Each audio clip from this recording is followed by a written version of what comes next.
Sa sobrang bilis ng panahon, di ko na pala namalayan mga person na December na pala. Kaya simula na ang lakwatsa!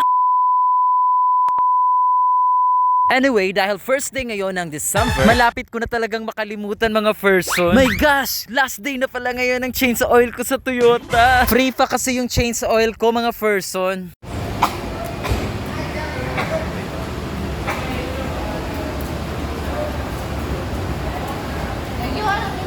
Iniwan ko lang pala mga person yung sasakyan ko sa Toyota. Mga 3 to 4 hours pa kasi siya bago makuha sabi ng stop doon. Kaya sumakay muna ako ng jeep mga person. May isa pa kasi akong pupuntahan na office. Kaya sasakay muna tayo ng jeep ngayon mga person. Every time talaga na sumasakay ako ng jeep ay parang napakagaan ng aking pakiramdam. Dahil ba ito sa free na driver at saka sa murang pamasahe? Charis!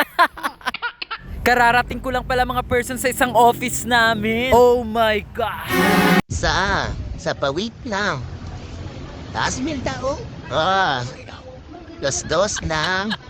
Manghatag tayo makabalakatay. Ang paghatag is di ka na sa kasing-kasing. Pero kailangan bidyuhan para sa content.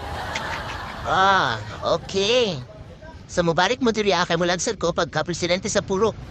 Purok lang ha. Tayo manghatag to kwarta of the 90 kwarta tili. Sige, usay kaingon.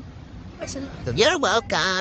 After 3 hours mga person ay nakuha ko rin agad yung aking sasakyan. Kaya dumiretso na din ako agad sa SM Lanang Premier. Magkatabi lang naman kasi siya sa Toyota Lanang. Kaya maghahanap muna ang person ng parking lot. Andito na nga pala ako sa SM Lanang Premier mga person. Sobrang dami talagang pumapasyal ngayon sa mall. O paano ba yan mga person? Hanggang sa muli kong vlog. Bye-bye!